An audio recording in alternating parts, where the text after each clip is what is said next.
ప్రభు అయిన యేసుక్రీస్తు నామములో మీకు సమాధానం కలుగునుగాక. షలోం. యెషయా గ్రంథం 61వ అధ్యాయము 7వ వచనము. మీ అవమానమునకు ప్రతిగా రెట్టింపు ఘనత నొందుదురు. దేవుని నామానికి స్తోత్రం కలుగునుగాక. ఈ ఉదయకాల సమయంలో ఒక ప్రశ్నతో నా ప్రసంగాన్ని ఆరంభించాలని నేను భావిస్తూ ఉన్నాను. నా ప్రశ్న ఏంటి అంటే, అవమానాలు మన జీవితంలో అనేక సందర్భాల్లో జరుగుతూ ఉంటాయి. ప్రతి ఒక్కరి జీవితంలోనండి, మానవుడిగా జీవించిన ప్రతి ఒక్కరి జీవితంలో ఏదో ఒక సందర్భంలో ఎక్కడో ఒక ప్రాంతంలో అవమానాలు అనేవి మనకు కలుగుతూ ఉంటాయి. అవమానాలు మనకి మంచివా చెడ్డవా అని మీరు ఆలోచన చేసినట్లయితే దాన్ని మనం స్వీకరించే విధానాన్ని బట్టి ఉంటుందండి. నాకు తెలిసి అవమానాలన్నీ కూడా మనకి మేలు చేస్తాయని దేవుని సేవకుడిగా తెలియజేస్తున్నాను.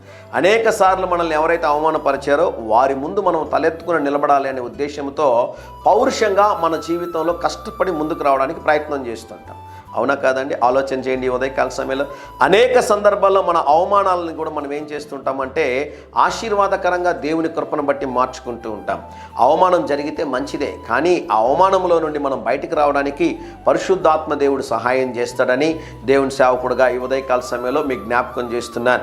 ఈ సంవత్సరము ఈ దినమున దేవుడు మీకు ఇస్తున్నటువంటి శ్రేష్టమైన వాగ్దానం ఏంటి అంటే, గడచిన సంవత్సరములంతా మీరు ఏ అవమానం అయితే మీరు భరించారో, ఎక్కడైతే మీరు అవమానపరచబడ్డారో, ఎక్కడైతే, మళ్ళీ జ్ఞాపకం చేస్తా ఉన్నా, మీరు ఎక్కడైతే అవమానపరచబడ్డారో, ఎవరైతే మిమ్మల్ని అవమానపరిచారో, ఎవరైతే మిమ్మల్ని కృంగజేశారో, ఎవరైతే మీకు వ్యతిరేకంగా మాట్లాడారో, వారి మధ్యలో దేవుడు మీకు రెట్టింపు ఘనతను దేవుడు దయచేయబోతున్నాడో.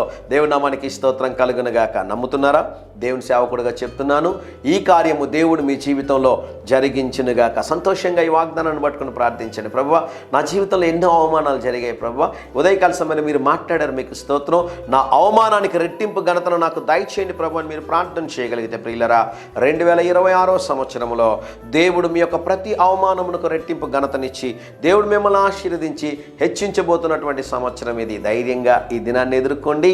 దేవుని సన్నిధి మీకు తోడుగా వచ్చునుగాక. ప్రియ పరలోకపు తండ్రి, మా అవమానమునకు రెట్టింపు ఘనతను మీరు అనుగ్రహించుమని, మా ప్రియుల్ని మీరు లేవనెత్తుమని ప్రభు, వారిని హెచ్చించుమని ప్రభు యేసు నామములో ప్రార్థిస్తున్నాము తండ్రి. Amen, amen.